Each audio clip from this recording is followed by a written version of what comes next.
اعبدوني هذا صراط مستقيم ولقد أضل منكم جبلا كثيرا أفلم تكونوا تعقلون. എത്രയോ പേരെ പിശാച് പഴിപ്പിച്ചിട്ടുണ്ടല്ലോ. എത്രയോ ആളുകളെ പിശാച് പഴിപ്പിക്കുകയും നശിപ്പിക്കുകയും ചെയ്തിട്ടുണ്ടല്ലോ. അവരുടെ നന്മകൾ കെടുത്തിക്കളഞ്ഞിട്ടുണ്ട്. അഫലം തകൂനു തഅഖിലൂൻ, നിങ്ങളത് മനസ്സിലാക്കുന്നില്ലേ? പിശാച് മനുഷ്യനെ സമീപിക്കുന്ന വഴികളെ സംബന്ധിച്ചാണ് നമ്മുടെ കഴിഞ്ഞ ക്ലാസ്സിൽ ചർച്ച ചെയ്തു. 8 വഴികളിലൂടെയാണ് പിശാച് നമ്മളെ സമീപിക്കുന്നത്. പിശാചിന്റെ ദുർബോധനം 10 വഴികളിലൂടെയാണ് വരുന്നത്. അതിൽ 5 നമ്മൾ പറഞ്ഞു കഴിഞ്ഞു. ഇനി 5 കൂടെ ബാക്കിയുണ്ട്. അതിലേക്ക് പ്രവേശിക്കുകയാണ്. ഓരോന്നും പ്രതിരോധിക്കാൻ അല്ലാഹു സുബ്ഹാനഹു വ തആല വിശുദ്ധ ഖുർആനിൽ ആയത്തുകൾ നമ്മെ പഠിപ്പിക്കുകയാണ്. ഒന്ന്, പിശാച് വരുന്നത്, ഒന്നാമത്തെ വരവ് അൽ-ഹിർസ് വസൂഇ ظന്നി ബില്ലാഹ്. ഒന്ന്, ജീവിതത്തിൽ അത്യാർത്തി തോന്നുന്നതാണ്, അത്യാർത്തി വരുന്നത്. 2, ജീവിതം സുഖിച്ചു തീർക്കണം എന്ന ചിന്ത വരുന്നത്. എപ്പോഴും ഹാവിങ് ഫൺ ആൻഡ് എന്റർടൈൻമെന്റ്, ഇത് മാത്രമാണ് ജീവിതം എന്ന് തോന്നുന്നത്. 3, എപ്പോഴും വിശ്രമം, എപ്പോഴും അനുഗ്രഹം, ഇത് മാത്രമേ വേണ്ടൂ. അള്ളാഹുവിന്റെ വിചാരണയെ സംബന്ധിച്ച് തോന്നൽ വരാതിരിക്കുന്നത്, ഈ ലോകത്തുനിന്ന് യാത്ര പോകണം എന്ന് തോന്നാത്തത്, ഇത് ഗൗരവമുള്ള വിഷയമാണ്. 4, മിൻബാബിൽ ഉജ്ബ്, ഞാൻ വലിയ ആളാണെന്ന് തോന്നുന്നത്, ഞാൻ തരക്കേടില്ലല്ലോ എന്ന് തോന്നുന്നത് അപകടമാണ്. 5, സഹോദരന്മാരെ, മുസ്ലിമീങ്ങളായ ആളുകളെയൊക്കെ നിസ്സാരമായി കാണുന്നത്, മുസ്ലിമീങ്ങളായ ആളുകൾക്ക് വില നൽകാതിരിക്കുന്നത്, ഇസ്ലാം അനുസരിച്ച് ജീവിക്കുന്ന ആൾക്ക് വില നൽകാതിരിക്കുക, ഇത് പിശാച് ചെയ്യുന്ന പണിയാണ്. ഒരു അന്തസ്സിലൊരു പെണ്ണ് നല്ല ശരീരം മറച്ച് വളരെ അച്ചടക്കത്തിലും നാണത്തിലും ലജ്ജയിലും ജീവിക്കുന്ന ഒരു പെൺകുട്ടിയെ കാണുമ്പോൾ അതെന്തോ ഒരു സംതിങ് സ്ട്രേഞ്ച് എന്ന് തോന്നുന്നത്, അങ്ങനെയാണെന്ന് കണക്കാക്കുന്നത്, അങ്ങനെ കമന്റ് ചെയ്യുന്നത്, ഇതൊക്കെ അള്ളാഹുവിന്റെ സത്യവിശ്വാസത്തെ നിസ്സാരമായി കാണലാണ്. 6, നളർതു ഫഇദാ ഹുവ യഅതി മിൻ ബാബിൽ ഹസദ്, അസൂയയുടെ വഴിയിലൂടെയാണ് പിശാച് കടന്നു വരിക. അസൂയ തോന്നിപ്പിക്കുക, മനസ്സിൽ അസൂയ തോന്നുക. വഖാബൽതുഹു ബിൽ അദ്ലി വഖസ്മത്തില്ലാഹി തആല ഫീ ഖൽഖിഹി, അതിനെ നേരിടുന്നത് അള്ളാഹുവിന്റെ നീതിയെ സംബന്ധിച്ച് മനസ്സിലാക്കുമ്പോഴാണ്. അള്ളാഹു മനുഷ്യർക്ക് വീതിച്ചു കൊടുത്തത് ആ വിഹിതം നമ്മൾ മനസ്സിലാക്കുമ്പോഴാണ്. എവിടെയാണ് വിശുദ്ധ ഖുർആൻ ഈ വിഷയം ചർച്ച ചെയ്യുന്നത്? സൂറത്തു സുഖ്റുഫിൽ, നഹ്നു ഖസംനാ ബൈനഹും മഈശതഹും ഫിൽ ഹയാത്തിദ് ദുനിയാ. അസൂയ തോന്നുന്നത് അള്ളാഹുവിന്റെ നീതിയെ നമ്മൾ നിഷേധിക്കുകയാണ്. അള്ളാഹുവിന് നീതിയാണ് റബ്ബത്ത്, അള്ളാഹു ആദിലാണ്, അള്ളാഹു നീതിമാനാണ്. അള്ളാന്റെ തീരുമാനമാണ് നമ്മുടെ അയൽവാസിക്ക് അത്ര കൊടുക്കണം, നമുക്ക് ഇത്ര മതി എന്ന് തീരുമാനിച്ചത്. അള്ളാന്റെ തീരുമാനമാണ് എന്റെ കൂടെ പഠിച്ച ആളാണ്, പക്ഷേ അവൻ അത്രയാണ്, എനിക്ക് ഇത്രയേ ഉള്ളൂ. അള്ളാഹുവിന്റെ തീരുമാനമാണ് ഇന്നാലിന്റെ കൂട്ടുകാരൻ അള്ളാഹ് അത്ര കൊടുത്തു, എനിക്ക് ഇത്രയേ തന്നുള്ളൂ. ഇതൊക്കെ അള്ളാഹുവിന്റെ തീരുമാനമാണ്. നമ്മുടെ ഭംഗിയോ, നമ്മുടെ ആകാര സൗന്ദര്യമോ, നമ്മുടെ ശരീരഭംഗിയോ, നമ്മുടെ കഴിവുകളോ, നമ്മുടെ മറ്റേതെങ്കിലും സിദ്ധികളോ അല്ലാഹു തരുന്നതല്ലേ. നമ്മൾ റബ്ബിനോട് ചോദിച്ചു വാങ്ങിയതല്ല. പടച്ചോൻ എന്നെ ഈ കോലത്തിൽ ഭൂമിക്ക് അയച്ചതാ, ഇത്ര ഹൈറ്റും ഇത്ര വെയിറ്റും ഈ ലുക്കും നമ്മൾ ചോദിച്ചതാണോ? അല്ല, അള്ളാഹു കൊടുക്കണ ഓരോരുത്തർക്കും. അതുകൊണ്ടാണ് ഏതൊരു മനുഷ്യന്റെയും ശരീരത്തിന്റെ ഭംഗി കുറവോ എന്തെങ്കിലും ഉണ്ടെങ്കിൽ ആരും കളിയാക്കരുത്. എന്തേ? അള്ളാഹു കൊടുത്തതാണ്, ആരും അങ്ങനെ ചോദിച്ചു വാങ്ങിയതല്ല. അള്ളാഹുവിന്റെ സത്യപ്പാണ്.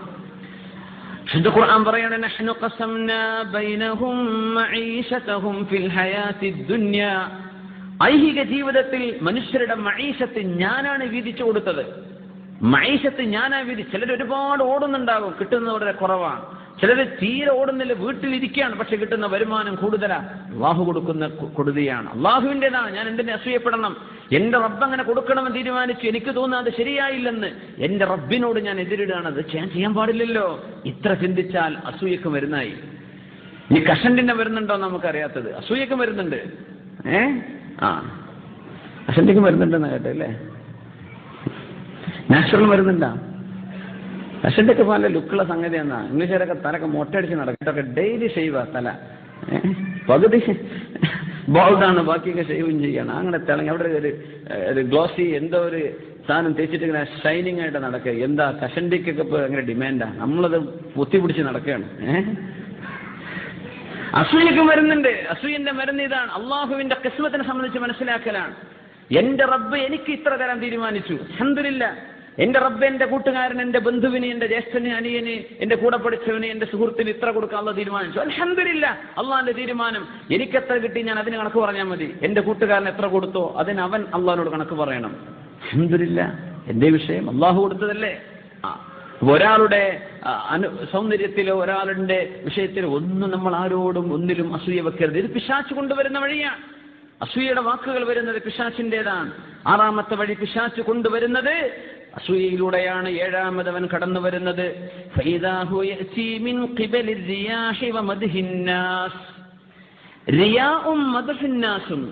ജനങ്ങൾ പ്രശസ്തി പറയാ, അല്ലെങ്കിൽ ഷോ ഓഫ്, നമ്മൾ ആളുകളെ കാണിക്കാൻ വേണ്ടി ചെയ്യുക. ഇത് പിശാച് കൊണ്ടുവരുന്ന വലിയ ഒരു അപകടമാണ്. ഫഖാബൽതുഹു ബിൽ ഇഖ്ലാസ്, ഞാൻ ചെയ്യുന്ന പണി അള്ളാഹുവിന് വേണ്ടിയാണ് എന്ന് ഞാൻ അതിനെ മനസ്സുകൊണ്ട് ഉറപ്പിച്ച് നേരിടുകയാണ് ഉണ്ടായത്. മഹാന്മാരായ ആരിഫ്യങ്ങൾ പറയാണ്. ഒന്ന്, ഏഴാമത്തെ വിഷയം റിയാഉ വമദ്ഹന്നാസ്, ആളുകൾ കാണണം എന്നാഗ്രഹിക്കുന്നത്, ആളുകൾ പുകഴ്ത്തി പറയണമെന്ന് ഇഷ്ടപ്പെടുന്നത് ഭയങ്കര ഡേഞ്ചറാണ്, ഭയങ്കര ഡേഞ്ചറാണ്. പ്രത്യേകിച്ച് ഈ പ്രഭാഷകന്മാരും പ്രാസംഗികന്മാരും നേതാക്കന്മാരും വലിയ വലിയ സ്ഥാനത്തുള്ളവര്, മന്ത്രിമാര്, MP-മാര്, MLA-മാര്, വാർഡ് മെമ്പർമാര് മുതൽ 4 ആളുടെ മുമ്പിൽ എഴുന്നേൽക്കാൻ അള്ളാഹു കഴിവ് തന്ന മുഴുവൻ ആളുകൾക്കും വരുന്നൊരു അപകടമാണിത്. റിയാ, നമ്മൾ ഷോ ഓഫ് ചെയ്യാം. പിശാചിങ്ങനെ വരും, തിരക്കുകളിൽ ഇയാൾ ഉഷാറാണല്ലോ, ഈ തോന്നൽ ഒന്നും അപകടമാണ്, കടുത്ത അപകടമാണ്. വമദ്ഹിന്നാസ്, ജനങ്ങൾ പ്രശസ്തി പറയാം. ജനങ്ങൾ ഒരു പക്ഷേ നന്മയായി പറയുകയും നന്മയായി ഇഷ്ടപ്പെടുകയും ചെയ്തേക്കും, പക്ഷെ നമ്മളതിന് പൊന്താൻ പാടില്ല. അതാണ് വിഷയം. മുദഹിന്നാസ്, അല്ലാഹു കാവൽ തരുമാറാകട്ടെ. മനുഷ്യന്മാരല്ലേ, നമ്മളെപ്പോഴും ശ്രദ്ധിക്കണം. ആരെയും ഫ്ലാറ്റർ ചെയ്യരുത്, ദയവ് ചെയ്തിട്ട്. ആരെയും മുഖസ്തുതി എന്ത് ചെയ്യണ്ട, പറയണ്ട, മുമ്പിൽ വെച്ച് പറയണ്ട. ആള് മരിച്ചിട്ടോ അയാളുടെ അഭാവത്തിൽ പറഞ്ഞോളൂ. പക്ഷെ ഒരാളുടെ മുമ്പിൽ നിർത്തിയിട്ട് നമ്മൾ അങ്ങനെ പറയുന്നത് അപകടമുണ്ടാക്കും. റിയാ വരും, ഷോ ഓഫ് വരും, ആളുകൾ കാണണം അറിയണം എന്ന ചിന്ത വരും. അങ്ങനെ വരുന്നത് പിശാച് ചെയ്യുന്ന പണിയാണ്. നിസ്കാരം പോലും ചിലപ്പോൾ അങ്ങനെയായി പോകും, നിസ്കരിക്കുന്നത് അങ്ങനെയായി പോകും. ആളുകൾ കാണുമല്ലോ എന്ന് വിചാരിച്ച് ചെയ്യാതിരിക്കുന്നതും റിയാ ആണ്. ജനങ്ങൾ കാണാൻ വേണ്ടി അമൽ ചെയ്യുന്നത് അത് ശിർക്കുമാണ്. വൽ ഈമാനു മൻഊഫിയ ബൈനഹുമാ, ഇതിന്റെ രണ്ടിന്റെയും ഇടയിൽ ജീവിക്കലാണ് ഈമാൻ എന്ന് പറയുന്നത്. ആളുകൾ കാണുമല്ലോ എന്ന് വിചാരിച്ച് ചെയ്യാതിരിക്കേണ്ട, ആളുകൾ കാണാൻ വേണ്ടി ചെയ്യും വേണ്ട, രണ്ടും കുറ്റകരമാണ്. എങ്ങനെ? ആളുകൾ കാണുമല്ലോ. നമ്മുടെ ഉലമാക്കളെ, മഹാനായ അല്ലാമ ഇബ്നു ഉയൈന റഹ്മത്തുള്ളാഹി അലൈഹി, അവരുടെ ബയോഗ്രഫി വായിക്കും പറയും, ബഹുമാനപ്പെട്ടവരെ ഖുർആൻ ഓതിയിരിക്കുകയാണെങ്കിൽ ആരെങ്കിലും സദസ്സിലേക്ക് കടന്നു വന്നാൽ ഖുർആൻ പൂട്ടിവെക്കും. നല്ല ഒരു ഖുർആൻ ഓതുകയായിരുന്നു എന്ന് അറിയണ്ട. അത് ഷോ ഓഫ് വരാതിരിക്കാനാണത്. നമ്മുടെ കർമ്മങ്ങൾ, സുന്നത്തായ കർമ്മങ്ങൾ പരമാവധി ഹൈഡ് ചെയ്തോളി. പരമാവധി എന്ത് ചെയ്യുക, സീക്രട്ടായിട്ട് ചെയ്യാൻ. നമ്മൾ ചെയ്യുന്നതാണ്, അതൊന്നും ആൾക്കാരറിയണ്ട. ആൾക്കാരെ നമ്മളൊന്നും ചെയ്യുന്നില്ല എന്ന് വിചാരിച്ചോട്ടെ, അതൊന്നും കുഴപ്പമില്ല, അതാണ് നല്ലത്. നമ്മൾ സ്വകാര്യമായിട്ട് അള്ളാഹുവിലേക്ക് നമ്മുടെ മനസ്സ് കൊടുക്കുക, നമ്മുടെ ഇബാദത്തുകൾ സ്വകാര്യമാക്കുക, ആരും അറിയണ്ട, പബ്ലിസിറ്റി ചെയ്യാതിരിക്കുക. റിയാഉം ഉജ്ബും പിശാച് കൊണ്ടുവരുന്ന വഴിയാണ്. അതിനെ നേരിടാൻ വിശുദ്ധ ഖുർആൻ സൂറത്തുൽ കഹ്ഫിന്റെ അവസാനത്തെ ആയത്ത്, فمن كان يرجو لقاء ربه فليعمل عملا صالحا ولا يشرك بعبادة ربه أحدا. ഇതാണ് പരിഹാരം. فمن كان يرجو لقاء ربه, അല്ലാഹുവിനെ ചെന്ന് കാണണമെന്ന് ആർക്കെങ്കിലും ആഗ്രഹമുണ്ടെങ്കിൽ, ഒരർത്ഥം അള്ളാനെ കാണുമല്ലോ എന്ന് പേടിയുണ്ടെങ്കിൽ, അങ്ങനെയും അർത്ഥമുണ്ട്. ഇർജു എന്ന വാക്കിന് രണ്ടർത്ഥമാണ്. സന്തോഷം കാണണമെന്ന് ആഗ്രഹം നടത്തുന്നുണ്ട്, പടച്ചോനെ അള്ളാനെ കാണേണ്ടി വരുമല്ലോ എന്ന പേടിയുണ്ടെങ്കിൽ എന്താ ചെയ്യേണ്ടത്? ഫൽയഅമൽ അമലൻ സ്വാലിഹ, സൽക്കർമ്മങ്ങൾ ചെയ്തോളി. കർമ്മങ്ങൾ സൽക്കർമ്മങ്ങളാകുന്നതും ദുർകർമ്മങ്ങളാകുന്നതും നീയത്ത് കൊണ്ടാണ്. നമുക്ക് ക്ലാസ്സിന് വരികയാണ്, ഞാൻ വരുന്നത് ഇൻഷാ അല്ലാഹ് എന്തെങ്കിലുമൊക്കെ പഠിക്കാൻ വേണ്ടി വരികയാണ്. നമ്മൾ ആ നീയത്തിന് റൂമിൽ നിന്ന് ഇറങ്ങിയത്. അപ്പൊ ഇതൊരു സൽക്കർമ്മമാണ്. ഒരാൾ വന്നു എന്ന് വിചാരിക്കുക, ഉദാഹരണം പറയാണ്, പിന്നെ എനിക്കൊരു കല്യാണാലോചന നടക്കുന്നുണ്ട്, അമ്മോശം അവിടെ സ്ഥിരം ക്ലാസ്സിന് വരുന്ന ആളാ, അപ്പൊ ഞാനവിടെ പോയി ഇരിക്കട്ടെ. ഒരു നല്ല ഇംപ്രഷൻ ഉണ്ടായിക്കോട്ടെ. അതിന് വന്നതാണെങ്കിൽ സൽക്രമായോ? ഇല്ല, നിയ്യത്ത് മോശമായി പോയിട്ടുണ്ട്. എപ്പോഴും ജോലിക്ക് പോവാണ്, രാവിലെ ജോലിക്ക് ഇറങ്ങാൻ, പ്രശ്വനെ മാനേജറെ ഓർത്തിട്ടെന്നെ ഇപ്പൊ തലവേദന വരുന്നുണ്ട്. ജോലിക്ക് ഇറങ്ങുമ്പോ യാ റബ്ബേ, എന്റെ സൂപ്പർവൈസറിനെ അയാളാണ് റബ്ബെ കാണാൻ പോണത്. ഒക്കെ ശരിയാണ്, എന്നാലും പടച്ചോനെ ഒരു ഹലാലായ ജോലി നീ എനിക്ക് തന്നില്ലേ പടച്ചോനെ. നമ്മുടെ സ്കൂളിൽ ടൈ കെട്ടാറുണ്ട്, അധ്യാപകന്മാർ ടൈയും പാൻസിന്റെ ഇതൊക്കെയാണ്. അവന്റെ കൂട്ടുകാരൻ പറഞ്ഞു, ഈ ടൈ എന്ന് പറഞ്ഞ് നമ്മളെ കുറിച്ച് കെട്ടിടലാണ്, ഇതൊന്ന് ഊരിയാലേ നമ്മൾ രക്ഷപ്പെടുള്ളൂ. പക്ഷെ ഈ ഒരു കുടുക്ക്, ഇത് ഊരാ കുടുക്കാണ് ഈ ടൈ എന്ന് പറയുന്നത്. ഈ ഒരു കുടുക്കിന് വേണ്ടി നടക്കണ എത്ര ആൾക്കാരുണ്ട് പണിയില്ലാതെ. നമ്മൾ അതാലോചിക്കണം. അങ്ങനെ ഒരു മുറുക്ക് കുഴപ്പമില്ല, എന്നാലും നിരക്കില്ല, ജോലി കിട്ടിയാൽ മതി. ഇങ്ങനെ നമുക്കിങ്ങനെ ഒരു മുറുക്കുണ്ടല്ലോ, അൽഹംദുലില്ലാഹ്. നമ്മൾ അങ്ങനെ ചിന്തിക്കേണ്ടത്. അള്ളാഹു നല്ല ജോലി തന്നില്ലേ, എന്റെ കുടുംബത്തെ പോറ്റാൻ, ആളുകളുടെ മുമ്പിൽ കൈനീട്ടി നടക്കാതിരിക്കാൻ ഒരു അമല് എനിക്ക് തന്നില്ലേ പടച്ചോനെ, അതിൽ ബർക്കത്തുത എന്ന് വിചാരിച്ച് രാവിലെ നമ്മൾ ജോലിക്ക് ഇറങ്ങാൻ, ആ ജോലി ഇബാദത്താണ്. അതല്ല പടച്ചോനെ ചട്ടകാലം വിളിച്ചല്ലേ, പോകാതിരിക്കാനും ലീവ് എടുക്കാനും പറ്റൂല, സിക്ക് ലീവും കിട്ടൂല, പോവന്നെ. അങ്ങനെ പോയാൽ പോക്ക് കിട്ടും, പെട്രോൾ നഷ്ടമായി, സമയം നഷ്ടമായി. നേരത്തെ പറഞ്ഞ പോലെ പോയാൽ എല്ലാം ലാഭമായി, എല്ലാം ലാഭമായി. നീയത്തെ മാത്രം ശരിയാക്കേണ്ടതുള്ളൂ. ഖൽബിന്റെ ഉള്ളിലെ ചിന്ത നന്നാക്കണം. എന്തിനായി പോണത്, ഞാൻ എന്താണ് ചെയ്യുന്നത്, എന്താ എന്റെ നീയത്ത്, ഇത് ശരിയായാൽ കാര്യങ്ങൾ ഭംഗിയാണ്. ഇൻഷാ അല്ലാഹ് വലിയ വലിയ അമലുകളായിട്ട് നമ്മുടെ ജോലികളൊക്കെ ഒരുപാട്, പ്രത്യേകിച്ച് ഇതൊരു ജോലിയുടെ ലോകമാണ് അല്ലേ.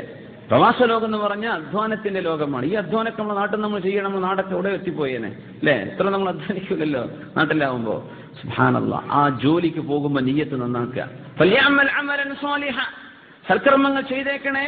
വലാ യുശ്രിക് ബിഇബാദത്തി റബ്ബിഹി അഹദ, അല്ലാഹുവിന്റെ ഇബാദത്തിൽ ഒന്നിനെയും നിങ്ങൾ ശിർക്ക് വെക്കരുത്, ഒന്നിനെയും ശിർക്ക് വെക്കരുത്. ഇത് മുഅ്മിനീങ്ങളോട് പറഞ്ഞ ആയത്താണ്, അവിശ്വാസികളോടല്ലേ പറയുന്നത്. നിങ്ങൾ അമൽ സ്വാലിഹാത്ത് ചെയ്യണം, സൽക്കർമ്മം ചെയ്യണം. അപ്പൊ ആരാ സൽക്കർമ്മം ചെയ്യുക?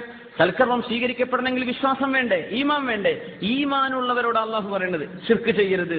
അപ്പറഞ്ഞ ശിർക്ക് അശ്ശിർക്കുൽ ഖഫിയ്യു അർരിയാ, ഷോ ഓഫ് എന്ന് പറയുന്ന മൈനർ ഷിർക്കിനെ കുറിച്ചാണ് പറഞ്ഞത് എന്ന് മുഫസ്സിരീങ്ങൾ അവിടെ തന്നെ പറയും. അതായത് ആരും കാണിക്കാൻ വേണ്ടി ചെയ്യണ്ട, അള്ളാഹുവിന് വേണ്ടി ചെയ്തോളൂ, അള്ളാഹുവിന് വേണ്ടി ചെയ്തോളൂ. ആരെയും കാണിക്കാനോ ബോധിപ്പിക്കാനോ ചെയ്യണ്ട. ചിലപ്പോൾ അത് ഈ ഫെയിം കിട്ടാൻ വേണ്ടി നമ്മൾ നടക്കരുത്. ഇന്നൊക്കെ അങ്ങനെയാണ് ആവശ്യം. വെറുതെ സെൽഫി ഫോട്ടോകൾ ഇട്ടിട്ടെങ്കിലും ഫെയിം കിട്ടാൻ വേണ്ടിയിട്ട് ആൾക്കാരെ നടക്കാൻ. സുബ്ഹാനല്ലാഹ്, നമ്മൾ അതിന്റെ പിന്നാലെ നടക്കല്ലേ. അള്ളാഹു തആലക്ക് ഒരു തീരുമാനം ഉണ്ടെങ്കിൽ അത് വഴിയെ വരും. നമ്മൾ അതിന്റെ പിന്നാലെ നടന്നുകൂടാ. ഒരിക്കലും അതിന് ചേസ് ചെയ്യാനോ അത് ഇഷ്ടപ്പെടാനോ പാടില്ലെന്നാണ്. അള്ളാഹു തആല നമ്മുടെ ഖൽബിനൊക്കെ വല്ലാതെ കാത്തു രക്ഷിക്കുമാറാകട്ടെ. ഭയങ്കര പേടിയാണ്, ഭയങ്കര പേടിയാണ്. പ്രത്യേകിച്ച് ഈ ഫാക്ടറിങ്ങിന്റെ ലോകമാണ്, മുഖസ്തുതി പറയുന്ന ലോകമാണ്. അതുകൊണ്ട് നമ്മുടെ അമലുകൾ നഷ്ടപ്പെട്ടു പോകുമോ എന്ന് പേടി വരും. നമ്മൾ ചെയ്യുന്നത് അള്ളാഹുവിന് വേണ്ടിയാണ്. ഏറ്റവും വലിയ പ്രത്യേകത, നമ്മളൊരു കാര്യം പറഞ്ഞു എന്ന് വിചാരിച്ച്, ഒരു സൽക്രമം ചെയ്തു, ഒരു നല്ല കാര്യം പറഞ്ഞു, ഒരു നല്ല കാര്യം ചെയ്തു കൊടുത്തു, നമ്മളത് അള്ളാഹ്ക്ക് വേണ്ടി ചെയ്തതാണോ അല്ലയോ എന്നറിയാൻ ഒരു മാർഗമുണ്ട്. എന്താ? ആളുകൾ പുകഴ്ത്തി പറഞ്ഞാലും സമാണ്, ആളുകൾ അത് ഇകഴ്ത്തിയാലും സമമാണ്. അങ്ങനെയാണ് നമ്മുടെ ഒരു കർമ്മവുമായി നമ്മൾ ഇടപെടുന്നതെങ്കിൽ അത് അള്ളാഹുവിനുള്ളതാണ്. അല്ലെങ്കിൽ പടച്ചോനെ ഞാൻ ഇങ്ങനെയൊക്കെ ചെയ്തിട്ട് ഒരു താങ്ക് യു എന്ന് പോലും കിട്ടിയില്ലല്ലോ, അവന്റെ കാര്യം പോക്കാണ്.